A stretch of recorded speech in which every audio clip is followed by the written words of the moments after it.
Welcome to Coffee and an Interview. I'm Jacqueline Pena, and today I'm here with Steve Rios, who has his own research firm, Rios Research and Evaluation, but he's also the Senior Director of the Florida Department of Children and Families Positive Pathways Program. And today we're going to talk about the program and his work with foster youth. So how are you today, Steve? I'm good. Thank you so much for having me. Thank you for joining us because I've learned so much from you over the years about foster youth in Florida, and especially foster youth who age out. And I think that there's a lot that we can share with our listeners around this topic. And so let's just jump right into it. What is Positive Pathways? What is this program, and what is it that you do with our foster youth in Florida through this program? Yes, thank you. So Positive Pathways, like you mentioned, is a Florida Department of Children and Families program. It is administered by Educate Tomorrow, which is a nonprofit organization based in Miami, but it's statewide also. Positive Pathways is really, in my estimation, just another example of the Florida Department of Children and Families vision to help young people from foster care succeed in life. And it is an innovative program which was set up basically to support colleges and universities and the foster care liaisons that these colleges and universities appointed. So basically, Florida is one of the very few states that passed legislation requiring, the colleges and the universities to appoint a designated individual to serve young people from foster care. Now, of course, you know this. I mean, as the former dean at Miami-Dade College, which has more than 450 young people from foster care now, yes. Wow, 450. Now, more than 450. So these are young people who have the opportunity to go to college, a public college or a public university or a technical college for free. If the college or university accepts Florida Bright Futures, then they can accept these tuition waivers. Right. And so for me, it's really an honor to be able to promote these exemptions and to support these foster care liaisons. Now, you know how it is around the state. Some of these foster care liaisons are much more tuned in than others. Right. Some of them, I call them, and a couple of times they've said, I'm what? I'm the foster care liaison. And so, but many others, know what it is. And so the state of Florida and the Department of Children and Families realized that these individuals who most of the time, almost all of the time, have other responsibilities. They realized that these folks needed some support and guidance and technical assistance. So that's our responsibility. Positive Pathways is, it's just 3 people. Each one of us is part-time. I mean, the program supervisor, who's Brett McNaught, and who's also the CEO of Educate Tomorrow. I mean, it's like only 2% of his time that's covered. My time is covered 25 hours a week only, and the same with, even fewer hours for the program assistant. So over the past, 4 years or so, we've been, trying to do the best we can, and we've had some exciting success. Wow, with not a lot of resources in terms of time to be able to do that. So that's amazing work. What is Bright Futures? You talked about Bright Futures and tuition waivers, and that's something that a lot of us might not know either. So what is that, Bright Futures? Well, again, I think in a lot of ways, Florida has really made an effort to promote post-secondary education. One of the ways that they have done so is with this a Bright Futures scholarship, which is a combination of getting good grades in school, of course, keeping your nose clean, and providing community service, right? So if students in high schools kind of fulfill the requirements for bright futures, then they can get, a very high percentage of their college education paid for, covered by the state. And so, the state wanted to make sure that students from the foster care system who have very few resources to begin with, the state wanted to make sure that these students didn't get caught up in private schools that were super expensive, or predatory even. And so by requiring that a student use their tuition exemption only at schools that are, that can receive Bright Futures funding, they assured that, the schools that these young people would go to, by and large, were quality schools. So that's the connection there. That was very smart, because we do know that there are a lot of schools that are for-profit, are predatory, and are not accredited anywhere in the U.S. And so here was an opportunity to make sure that we protected our youth from falling into some of those traps and going to schools where they will get an accredited experience, will have a diploma that they can use for future work and things of that sort. So that was very smart part of the state. How big is this foster youth system? How many foster children do we have in Florida? Yeah, it's a good question. So Florida is one of the largest systems in the country for foster youth. We have about 20,000 young people, and I would say about a third of them are those teen years, 13 years old and older, up to 18. And Florida also has a system whereby once a young person hits 18, they could go into something called extended foster care, because a lot of times these young people still need some oversight. They need some supervision. And so by going into extended foster care, they have a little extra time where the judge would oversee their case, and where a caseworker would still be responsible to help them succeed. Every year around the country, 23,000 young people age out of foster care. And so that means they hit that 18 years old. And as well as I do that most 18-year-olds are not ready to go out on their own.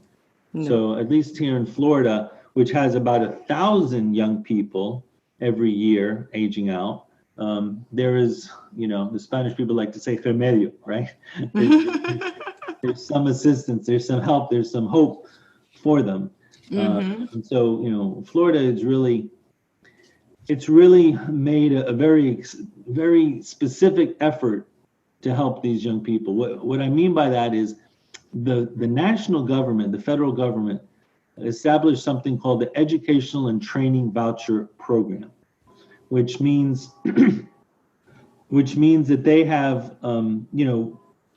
they authorize up to $5,000 a year for states to use for the education of young people. A lot of times, the states just go ahead and tell their students, look, you have $5,000 a year, so figure out what you're going to do, and we'll, support that.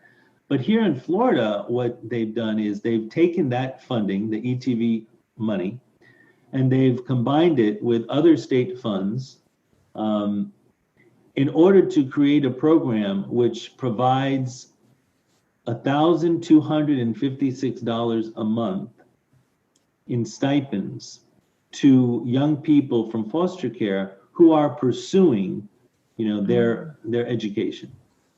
So on top of the tuition exemption, which allows them to go to school for free, they have this $1,256 a month. So a young person coming out of foster care in Florida who is, who can get themselves into a qualified school. They can also apply for the Pell Grant, which can easily be, $6,000 for them. Plus this $1,256 a month means that they could actually get, like what I like to say in cash and prizes, up to $17,000 a year. Mm-hmm.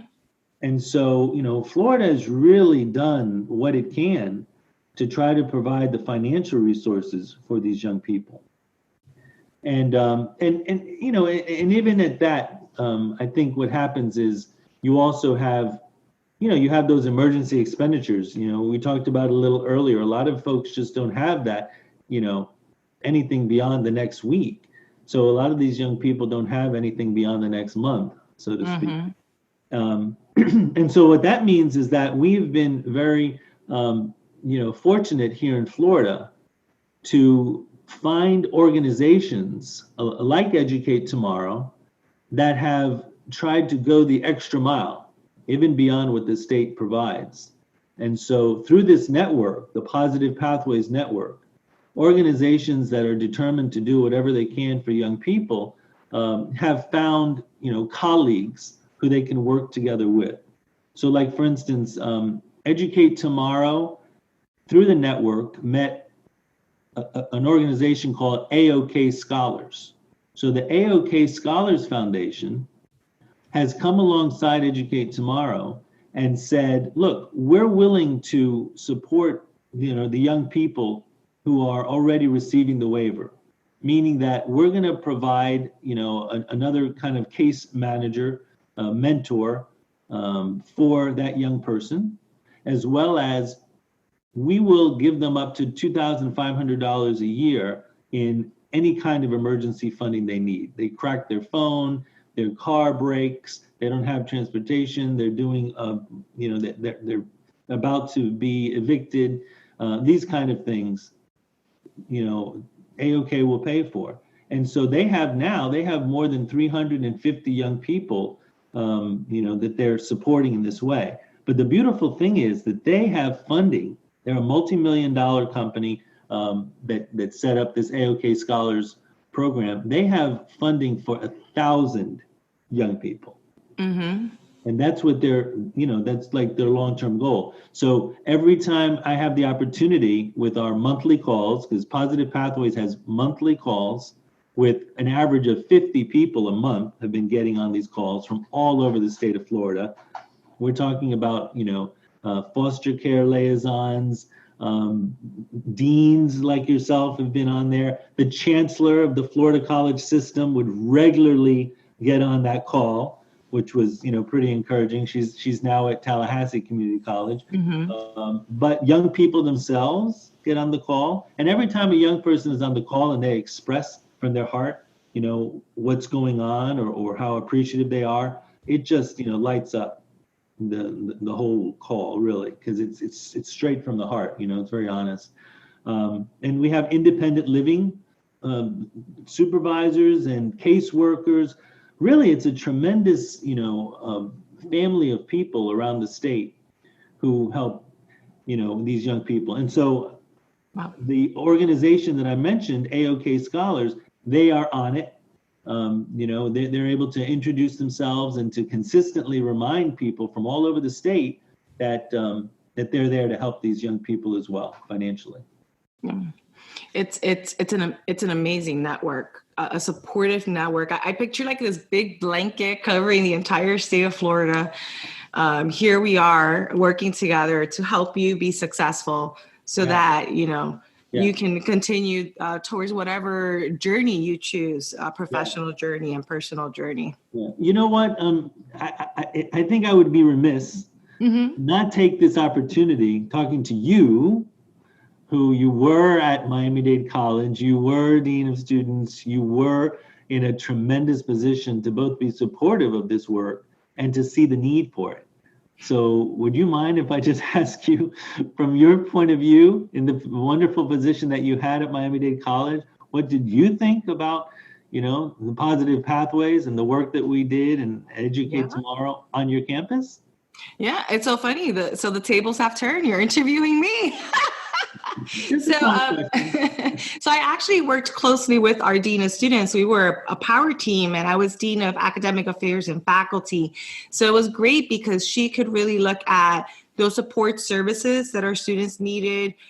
Anything from bus pass assistance, advisement, all that stuff that we need to be successful. And then I could really focus on what's going on in the classroom. How do we make sure that you do well, that you take the right classes, that you have free tutoring available if you need help with any subject area.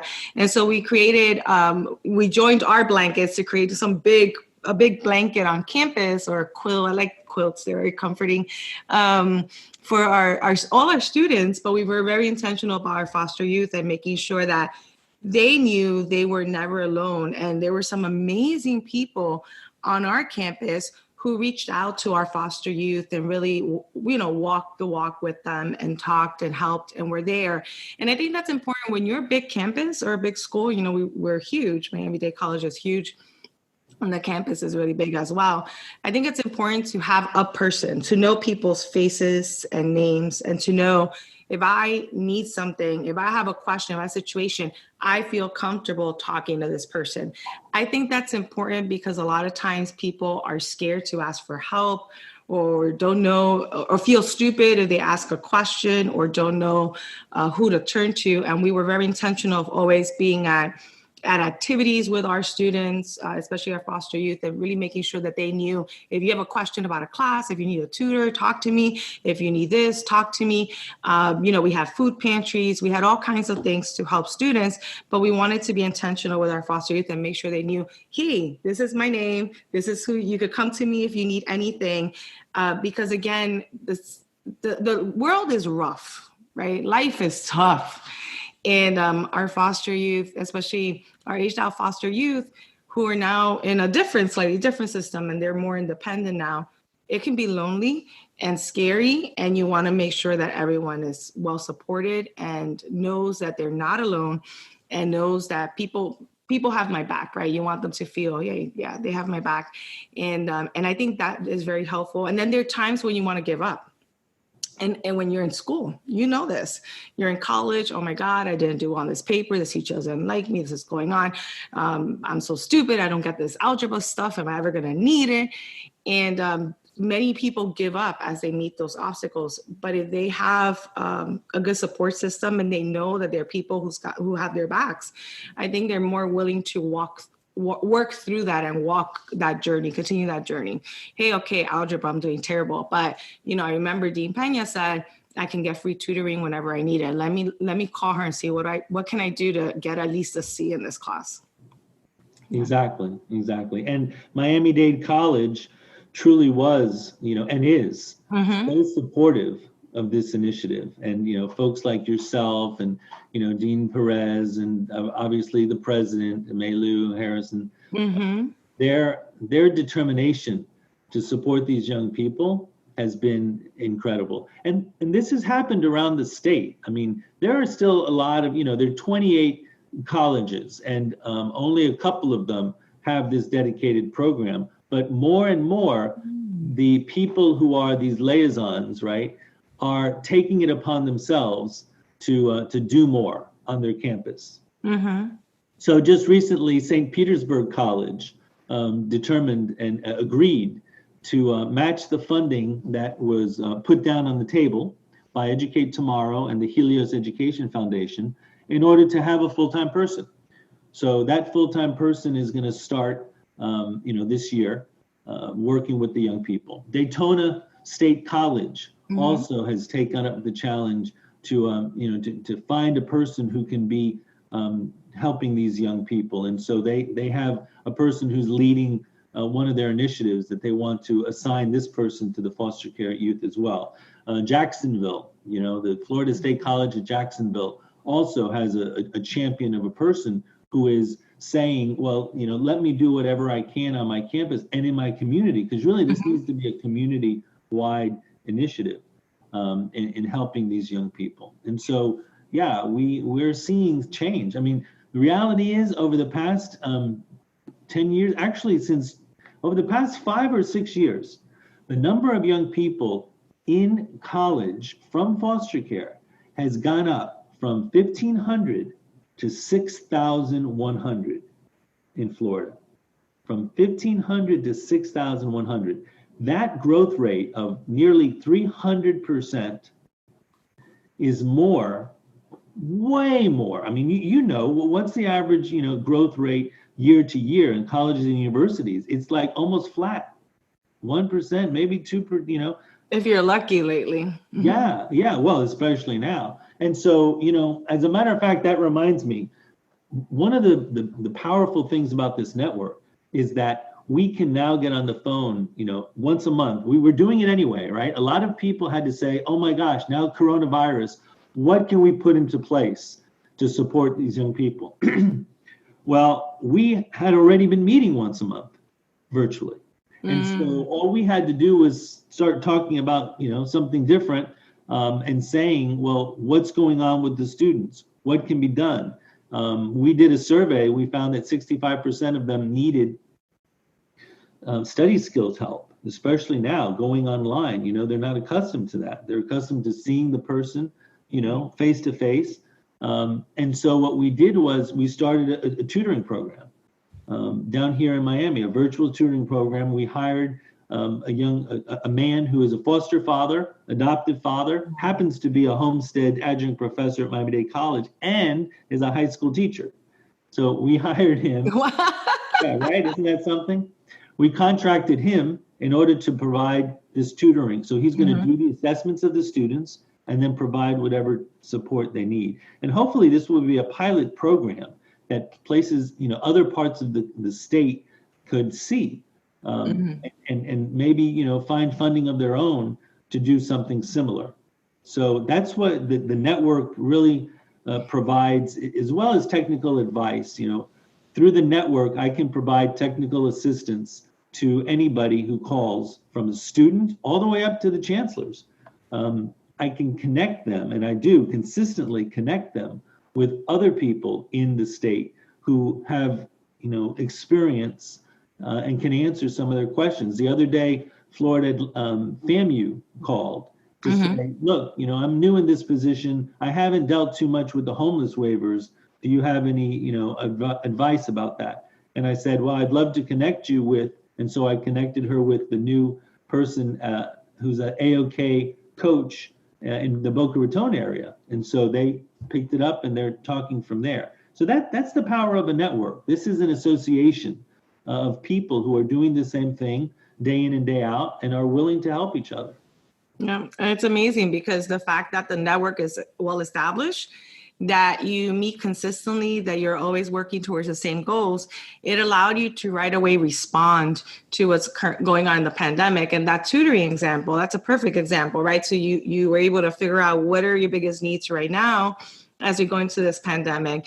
And you found out, okay, a lot of our students are struggling because they're not used to being in this virtual format and need some tutoring. And then you were able to respond with a service to help those students. So that's the power of a network, but also of a community wide initiative, community focused kind of initiative where you're all working together towards the same goals to help a group of people. Exactly. I'm going to ask you some questions about how we can get involved too. But before I do, I wanted to make sure we all understand what this extended foster care is and what happens when you age out. The first thing many of us think about is, okay, you age out of the system. Does that mean that you can no longer live where you're living if you are with a foster parent? So what happens and how are you where can you live while you're going to college? So can you tell us a little bit more about that process so that we understand what happens once you age out? Yeah, sure. So, by and large, once you're 18 years old, it's very difficult to stay in the home that you were in if there are younger students there, right?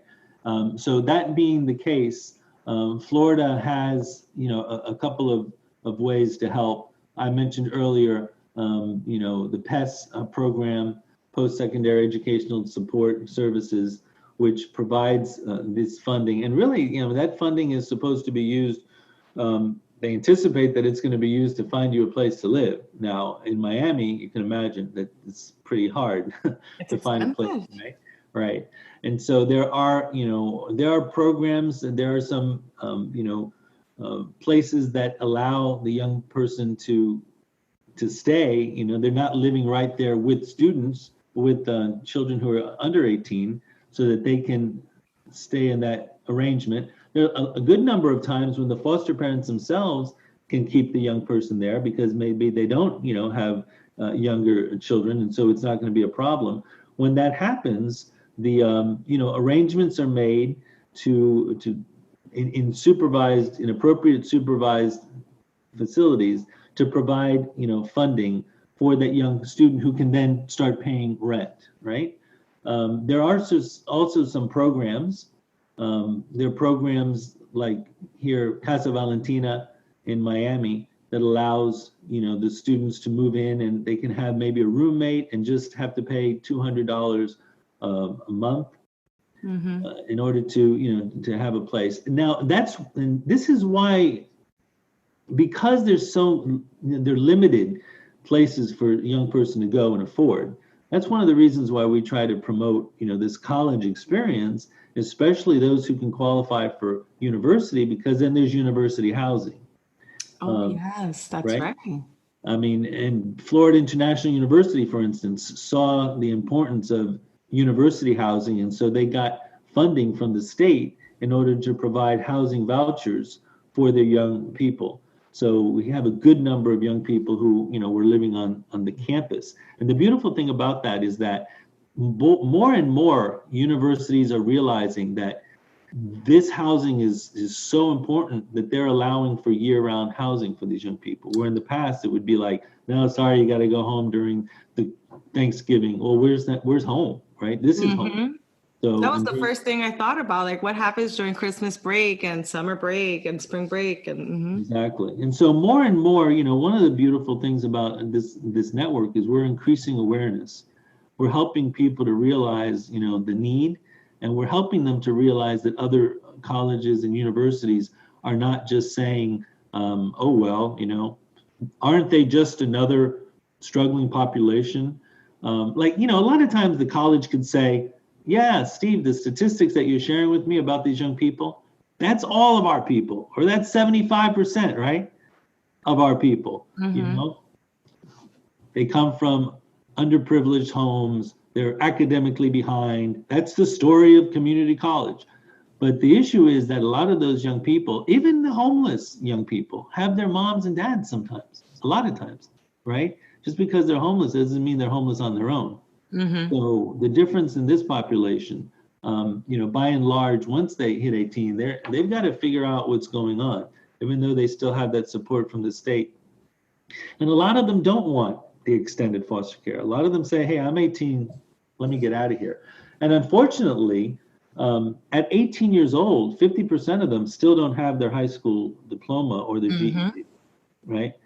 And they're not necessarily going to get it, at 18 and a half, just because by and large, young people from foster care, just by the nature of foster care, are academically behind.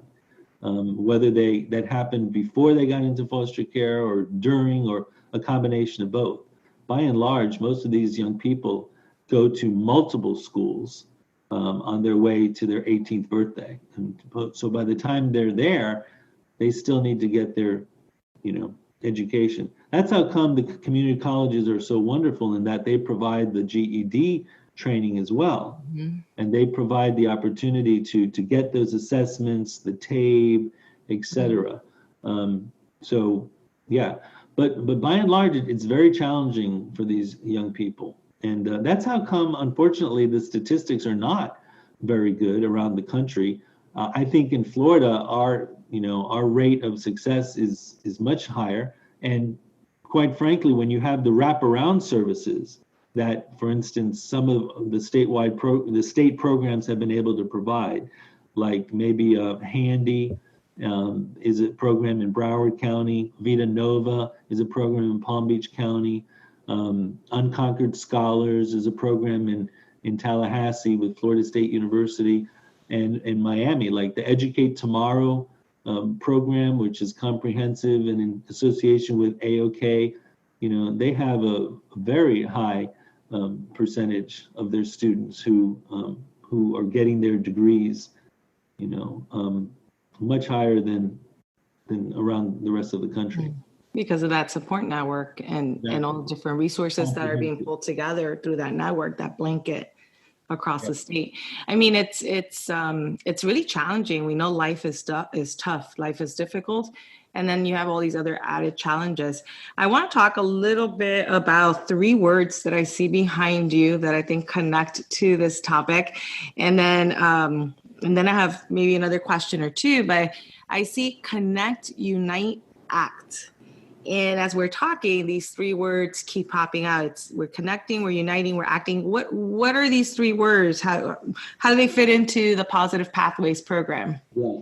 Well, great. Thank you for asking me about that. By and large, what we want to do and what we required to do, right? The Florida legislature in 2014 passed the law that said that the Department of Children and Families, which is, this is the Department of Children and Families, the Department of Children and Families must collaborate with the Florida college system and the state university system and the Department of Education. So they're basically saying, hey, Department of Children and Families, connect with these other statewide departments in order to help these young people from foster care, right? Oh, goodness. So that's the first step, connect. Of course, you may connect with a person, but you don't necessarily unite with them, right? I mean, there's a lot of people who connect with their relatives at Thanksgiving dinner, but do they do anything to unite during the year? No. There's a lot of people who connect with other people on Facebook, but are they united in any kind of effort? No. And so that's the next step with us. We unite all these entities around the state. How do we do that? We do that through our quarterly webinars and our trainings. We do that with our monthly calls. We do that with an annual conference, which, 200 people attended our virtual conference, which is 100% more than normal, because in our in-person conferences, only 100 people would show up. So we unite by letting them know, what the challenges are and how we can work together. And so once we tell them how we can work together, that's when ACT comes in, because we need to start working together. We need to actually put into place programs and activities which promote the success, the academic and life success of these young people. So that's connect, unite, and act. We like to say that's KUA. KUA. KUA, right? But that's a great point, that we can't just connect. We need to actually unite. And once you unite, what are you doing? You have to act, do something. Exactly. There's a little there's an exclamation point after the act, because we've got to do this with enthusiasm. We have to do this with excitement, and it is yes, let's act. Right. And to see, from 1,500 to 6,100 students, that's a lot of lives. That's a lot of action. That's a lot of connecting and uniting. And that's a lot of success. So it's easy to get enthusiastic about that.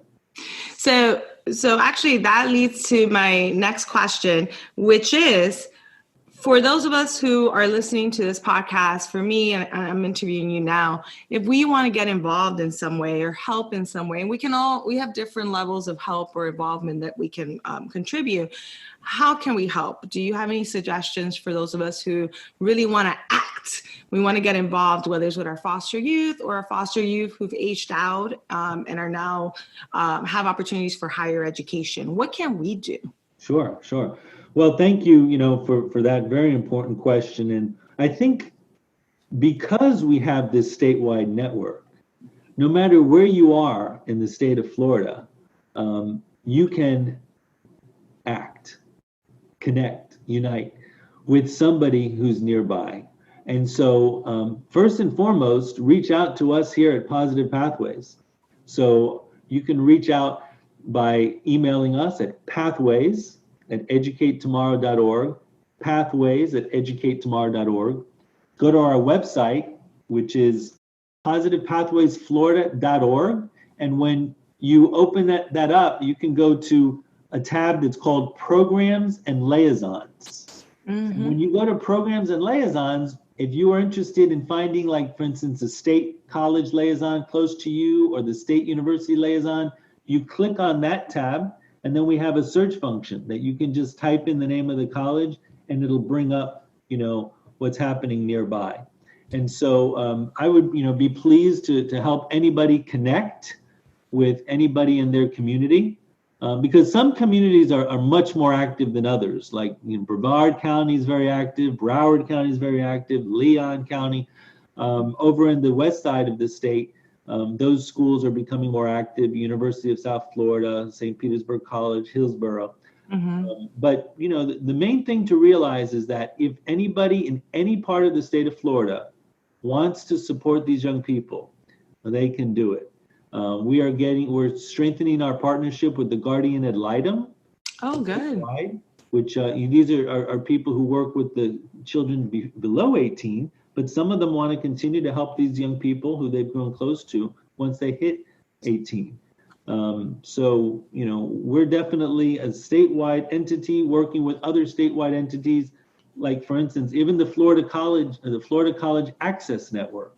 That's another statewide organization that we're connecting with and partnering with, and their local college access networks throughout Florida, in order to, like you said, and I love your analogy, create this comforting quilt, right? I like that even better than net. A lot of times people say a safety net. Well, guess what? You can that safety net can break, or you can go through the cracks. And it's not so comforting. A net isn't comforting. It's not warm at all. It's a net. Have you ever tried to wrap yourself in a net?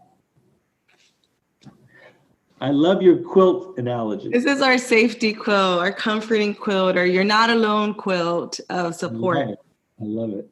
I should take the Connect, Unite, and Act and put it on a quilt. And put it on a quilt. I'll buy one. Wouldn't that be something? I think that's a great idea.